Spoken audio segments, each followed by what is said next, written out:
Namo Sang Hyang Adi Budaya, Namo Buddhaya. Hai semua, jumpa kembali bersama Teacher Jumadi dalam pendidikan agama Buddha dan Budi Pekerti. Ananda semua, pada kesempatan hari ini kita akan melanjutkan materi pembahasan kita tentang puja. Di pertemuan yang sebelumnya kita telah membahas tentang apa itu puja, bagaimana manfaat dari puja, dan kenapa kita harus melakukan puja, serta kepada siapa saja kita harus memberikan penghormatan. Pada kesempatan hari ini kita akan membahas tentang sejarah puja, yaitu tentang pati-pati puja dan amisa puja. Oke Ananda semua, selanjutnya mari kita bahas tentang sejarah puja. Seperti yang kita telah bahas di pertemuan sebelumnya, bahwasanya di dalam agama Buddha, puja ini berarti adalah penghormatan. Pada masa Buddha, ini terdapat suatu kebiasaan yang kemudian dikenal dengan nama wata, di mana para biku dan umat ini sebelum Buddha menyampaikan khotbah atau membabarkan dharma, mereka membersihkan dharmasala dan juga tempat yang nantinya akan digunakan untuk Buddha membabarkan dharma. Nah, setelah itu kemudian setelah datang Buddha atau Buddha hadir di ruangan tersebut, para biku dan juga para umat ini bernamaskara atau memberikan penghormatan. Dilanjutkan dengan Buddha membabarkan dharma dan kemudian para umat mendengarkan dharma yang telah disampaikan oleh Buddha. Setelah selesai mereka mendengarkan dharma, kemudian mereka mengulang kembali dan juga menghafalkan ajaran yang telah disampaikan oleh Buddha. Sebagai wujud dari rasa hormat dan kasih sayang dari para umat berumah tangga atau para garawasa ini kepada Buddha dan Sangha, di samping itu sebagai wujud dari rasa syukur dan terima kasih para umat berumah tangga kepada Buddha dan para Sangha yang telah membimbing mereka, maka umat berkeinginan untuk memberikan hadiah. Hadiahnya apa? Hadiahnya itu berupa bunga, pelita, dupa atau kayu cendana. Pemberian benda-benda ini bukanlah sesuatu hal yang mistis, tetapi ini sebagai wujud penghormatan. Kemudian hal tersebut berlanjut hingga saat ini kemudian kita mengenal sebagai ritual puja bakti, di mana ketika kita akan melaksanakan puja bakti ini biasanya kita membawa persembahan di altar, dupa, bunga, air, lilin, dan pelita. Kemudian setelah itu kita melakukan penghormatan dan juga membacakan kata-kata pujian. Kemudian kita dilanjutkan dengan membaca khotbah atau mengulang khotbah, yaitu membaca sutta-sutta. Kemudian kita berlatih konsentrasi dengan melaksanakan meditasi, mendengarkan dhamma desana atau mendengarkan uraian dharma yang diberikan oleh para biku, anggota sangha atau oleh romo pandita, dan juga dilanjutkan dengan melimpahkan jasa kebajikan. Hal ini dilakukan berdasarkan pada pelaksanaan wata dan juga kebiasaan-kebiasaan yang dilakukan oleh para umat dan biku ketika Buddha masih ada di dunia ini. Nah, Anda semua, di dalam agama Buddha ini ada dua jenis puja. Yang pertama amisa puja dan yang kedua pati-pati puja. Oke, mari kita bahas untuk amisa puja terlebih dahulu. Amisa puja ini adalah memberikan persembahan atau penghormatan atau puja dengan cara mempersembahkan benda-benda di altar Buddha atau di altar Bodhisattva, seperti kita mempersembahkan lilin, dupa, bunga, air, dan lain sebagainya. Akan tetapi tujuan dari kita mempersembahkan benda-benda tersebut ini tidak ada kaitannya dengan mistis. Dan tujuannya juga bukan untuk menyenangkan hati para Buddha atau para Bodhisattva sehingga kemudian para Buddha atau Bodhisattva ini memberikan hadiah kepada kita atau mencabut kutukannya kepada kita. Ya, tidak seperti itu. Persembahan yang diberikan dan yang kita lakukan ini memiliki makna atau simbol yang harus dimaknai dan juga harus direnungkan. Mari kita bahas apa saja persembahan dan apa saja makna dari persembahan yang biasa kita berikan di altar Buddha atau altar Bodhisattva. Yang pertama, kita mempersembahkan air. Air ini bukan kemudian air yang kita persembahkan ini diminum oleh Buddha atau diminum oleh para Bodhisattva, Mahasattva, dan lain sebagainya. Tidak. Ketika kita mempersembahkan air, maka di situ melambangkan dari kesucian. Kita berusaha agar di dalam diri kita, di dalam pikiran kita itu menjadi benih dan suci seperti air. Di samping itu, air juga melambangkan pikiran yang terbebas dari kilesa atau kotoran batin, yaitu loba, dosa, moha, lodomo. Di samping itu juga, ketika kita mempersembahkan air, ini melambangkan pada kerendahan hati, yang mana sifat air itu selalu mengalir dari tempat yang tinggi menuju ke tempat yang rendah. Oke? Itu untuk air. Dan selanjutnya kita akan bahas tentang persembahan yang kedua, yaitu bunga. Bunga ini juga memiliki makna. Sama seperti air, kita tidak bertujuan mempersembahkan kemudian untuk dikonsumsi atau dinikmati atau bernuansa mistis dan lain sebagainya. Bunga ini melambangkan anicca. Apa itu? Suatu kondisi perubahan atau selalu berubah. Kita belajar kenapa sih harus dengan bunga? Karena ini sarana yang paling mudah. Ya, kita bisa mengamati bagaimana bunga atau tumbuhan ini dari mulai dia menjadi biji, kemudian berkecambah, tumbuh besar, berbunga, setelah itu layu, tua, dan akhirnya lapuk dan mati. Nah, itu adalah simbol dari anicca. Nah, selain dari simbol anicca atau ketidakkekalan, bunga ini juga melambangkan keindahan atau estetika. Jadi ada dua sisi ya ketika kita mempersembahkan, untuk keindahan ruangan atau keindahan altar, dan juga kita menyadari bahwa itu adalah suatu simbol ketidakkekalan atau anicca.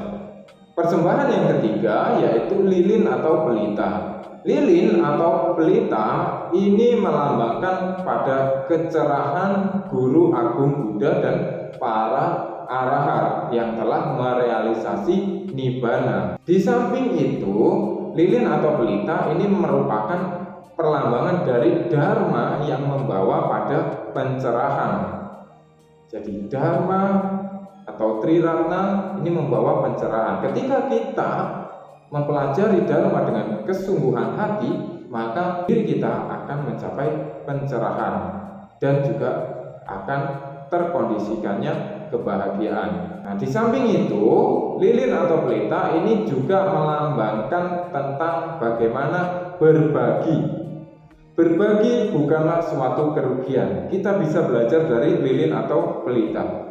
Lilin atau pelita ini dia mempunyai api. Api dari lilin atau dari pelita ini ketika kita ambil api tersebut dengan menggunakan lilin yang lain, kemudian kita berikan ke lilin yang lainnya lagi, maka lilin pertama yang kita ambil cahayanya, itu cahayanya juga tidak akan hilang. Sama dengan diri kita, ketika kita berbagi, maka jangan berpikir kita akan mendapatkan kerugian, tapi itu adalah sebuah keuntungan yang kita dapatkan. Oke, yang keempat yaitu persembahan dupa atau wewangian kayu cendana. Dupa atau cendana ini melambangkan adalah harumnya kebajikan atau perbuatan baik yang kita lakukan.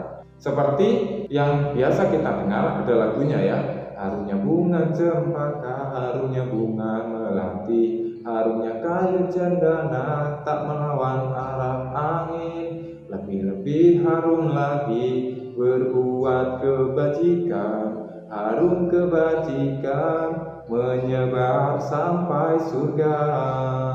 Nah, dupa atau kayu cendana ini melambangkan tentang harumnya kebajikan. Ketika kita melakukan suatu kebajikan, maka diri kita ini akan dikenal di banyak tempat. Nama kita akan termasyhur. Tanpa kita memperkenalkan diri, bahkan mungkin kita tidak kenal orang tersebut, tapi orang tersebut mengenal diri kita. Itulah yang dikatakan harumnya kebajikan. Nah, di samping itu bahkan jasa kebajikan yang kita lakukan ini mampu untuk diketahui dan didengar oleh para dewa yang ada di surga. Jadi bukan mistis ya kita membawa dupa, kemudian ini tidak ada mistisnya di dalam Buddhisme, tapi itu merupakan perlambangan bagaimana diri kita harus melaksanakan ajaran Buddha, laksana dari dupa atau kayu cendana, harumnya kebajikan. Kemudian buah ini melambangkan pada buah karma atau karma wipaka yang dimiliki oleh seseorang. Kita mempersembahkan buah di altar Buddha ini tidak kemudian buahnya dikonsumsi oleh Buddha atau dewa atau bodhisattva yang ada di altar, tetapi mengkondisikan bahwa di dunia ini diri kita itu memiliki buah karma atau karma yang kita lakukan ini suatu saat pasti akan berubah. Nah, kemudian kenapa sih bisa ada sejarah Amisa Puja ini? Sejarah Amisa Puja ini merupakan suatu kebiasaan yang dilakukan oleh Bhikkhu Ananda sebagai pendamping dari Buddha yang sangat setia, bisa dikatakan sebagai wata ya. Bhikkhu Ananda ini setiap hari mengatur ruangan tempat tidur, membersihkan ruangan atau tempat tinggal dari Buddha, membakar kayu cendana, menyiapkan bunga, air dan lain sebagainya, kemudian mengatur ketika umat datang atau bertemu dengan Buddha. Ini yang Arya Ananda ini mengatur bagaimana umat ini harus duduk dan menemui Buddha, kemudian yang Arya Ananda ini menyiapkan derma atau dana makanan kepada Buddha dan lain sebagainya. Kebiasaan yang dilakukan oleh Bhikkhu Ananda ini setelah Buddha parinibbana atau Maha Parinibbana, Bhikkhu Ananda tetap melakukan kebiasaan ini. Karena apa? Karena Bhikkhu Ananda ini masih batinnya ini belum mencapai kesucian, atau Bhikkhu Ananda ini belum mencapai tingkat kesucian arahat, sehingga Bhikkhu Ananda ini masih sangat melekat terhadap Buddha, di mana setelah Maha Parinibbana di kesehariannya di pagi dan sore Bhikkhu Ananda ini tetap melakukan kebiasaan yang dilakukan kepada Buddha seperti yang dilakukan di atas tadi. Kemudian setelah itu Bhikkhu Ananda melakukan pembacaan gata-gata pujian terhadap Buddha dan juga pada Triratna. Selanjutnya Bhikkhu Ananda ini mengulang kembali dharma yang disampaikan oleh Buddha, melakukan meditasi dan dilanjutkan dengan melimpahkan jasa. Nah, hal ini kemudian menjadi cikal bakal dari pelaksanaan puja bakti dan juga sebagai sejarah atau latar belakang dari Amisa Puja. Oke, itu tentang sejarah Amisa Puja. Dan selanjutnya teacher akan menjelaskan tentang Pati-Pati Puja. Pati-Pati Puja.